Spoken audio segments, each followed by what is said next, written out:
Indonesia membutuhkan lebih banyak orang bodoh. Karena orang bodoh ini nantinya akan menguntungkan untuk pemilihan suara. Karena nggak mungkin orang yang berkualitas tinggi memilih pemimpin berkualitas di bawah rata-rata. Nggak mungkin. Coba lu perhatiin deh, anak-anak di Indonesia itu, dari mereka SD, SMP, SMA, coba tanya, kenapa mereka mau ke sekolah?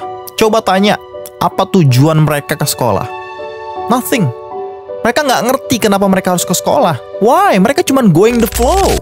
Cuma ngikutin arus. Mereka nggak tahu esensi ke sekolah itu untuk apa. Mereka nggak tahu kalau ke sekolah itu untuk menimba ilmu, untuk menambah kecerdasan. Mereka itu ke sekolah cuma mau ketemu temen. Seakan-akan pulang itu udah mendapat achievement. Jadi kalau gue pergi ke sekolah dan gue pulang ke tempat gue, ke rumah, maka gue hari itu udah berhasil. Padahal nggak ada pencapaian apa-apa. Di sekolahnya ternyata cuma main-main doang, kongko-kongko, ngobrol-ngobrol. Ada guru yang ngejelasin, mereka nggak ngerti apa yang dijelaskan. Dan gurunya juga sama, gurunya juga nggak ngerti. Mereka tuh ngajarin apa? Nggak punya sistem pedagogi, ya, nggak ngerti cara mengajarkan dengan baik dan benar itu seperti apa. Gimana bangsa kita mau berkembang kalau sistemnya kayak gini terus? Gimana bangsa kita mau berkembang kalau bangsanya aja nggak mampu bernalar, nggak mampu berpikir kritis, nggak punya kemampuan verbal reasoning? Coba gue ngajak lu bersama-sama ya, ini manifesto intelektual. Ya, ini sebuah pandangan intelektual. Gue mau ngajak lo semua generasi muda, ya, karena lo masa depan bangsa ini. Gue mau ngajak lo bersama nih, gue dan lo, dan kita semua berpikir bersama. Berapa banyak orang yang melakukan pelanggaran lalu lintas? Lawan arus deh contohnya, atau naik motor di trotoar deh. Ada nggak di negara maju lo dapetin hal kayak gitu misalnya? Di Jepang deh contohnya, orang lawan arus gitu. Di kita kan udah jadi budaya kayak gitu. Selanjutnya gue mau coba kita bersama-sama mikir deh, kenapa sih orang-orang Indonesia ini dikenal dengan SDM rendah? Dari mereka kecil yang tadi gue bilang, mereka tuh ke sekolah nggak tahu mau ngapain, gurunya juga nggak berkualitas.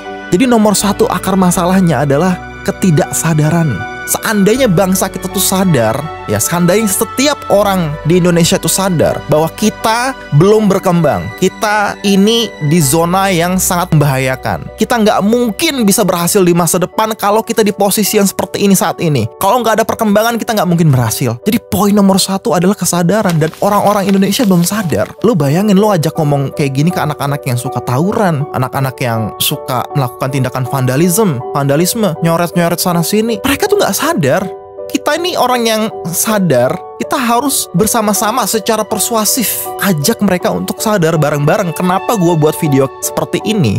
Ya karena gue pengen, karena gue sayang dengan bangsa ini, karena gue cinta dengan Indonesia. Gue pengen bangsa kita tuh berkembang. Jadi poin nomor satu, masalah nomor satu adalah kesadaran. Kalau kita admit, kita ini harus tahu kenapa gue belajar, kenapa gue ke sekolah, kenapa gue harus belajar ini, kenapa gue harus belajar sejarah, kenapa gue harus belajar matematika. Kasih pertanyaan satu aja, why? Kenapa?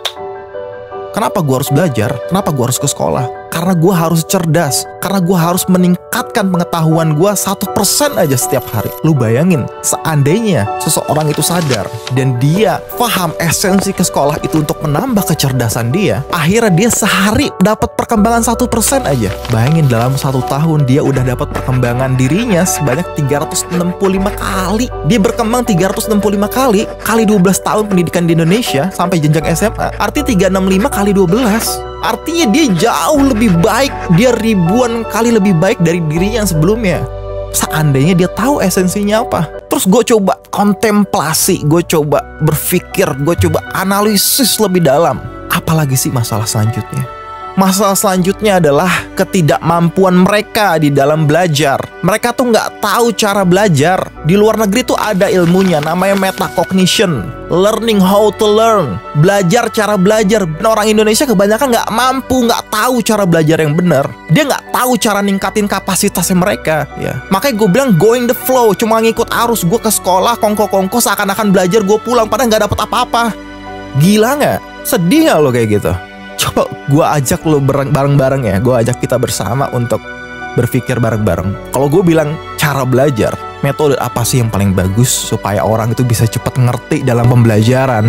Ada metode bagus banget. Nama metodenya adalah deliberate practice. Metode belajar dari dasar, terstruktur, Jadi lo kalau mau bisa ngerti pelajaran apapun ya, gue nggak bilang cuman pelajaran matematika, sejarah, bahkan pelajaran pencapaian yang sifatnya non-akademis ya, atau non-akademik, seperti sepak bola, basket, bulu tangkis, bela diri, apapun. Kita ini bisa menjadi expert dimanapun kalau kita menggunakan metode deliberate practice. Jadi kalau lu mau nguasain, misalnya lu kalau mau jadi expert itu ada babnya. Bab 1, bab 2, bab 3, bab 4, bab 5, sampai bab 100. Itu seperti anak tangga. 1, 2, 3, 4, 5. Lu harus naik. Dan untuk bisa naik dari tangga 1 ke tangga nomor 2, lu harus menguasai dulu di tangga nomor 1. Lu harus tahu semua isi yang ada di tangga nomor 1. Lu harus ada mentor. Lu harus ada orang yang ngasih feedback. Karena kacamata kita bisa jadi terbatas.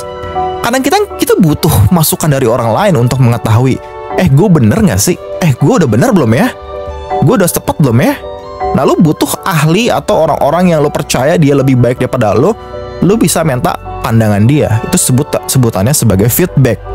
Ya, bisa nanti next levelnya critical feedback. So, kalau lu udah berhasil di lantai 1, lu naik lantai 2. Ya, kalau lu mau jago badminton deh, siapa di antara kita yang suka bulu tangkis? Lu kalau mau jago badminton, lu nggak cuman main badminton setiap harinya, tapi lu juga latihan movement, latihan kaki, cara maju ke depan, cara mundur ke belakang, ya, cara loncat yang benar, ya, terus lu latih endurance, lu harus latih kardio lu dan lain sebagainya. Itu yang disebut dengan deliberate practice, dan ini bisa diterapkan di semua lini.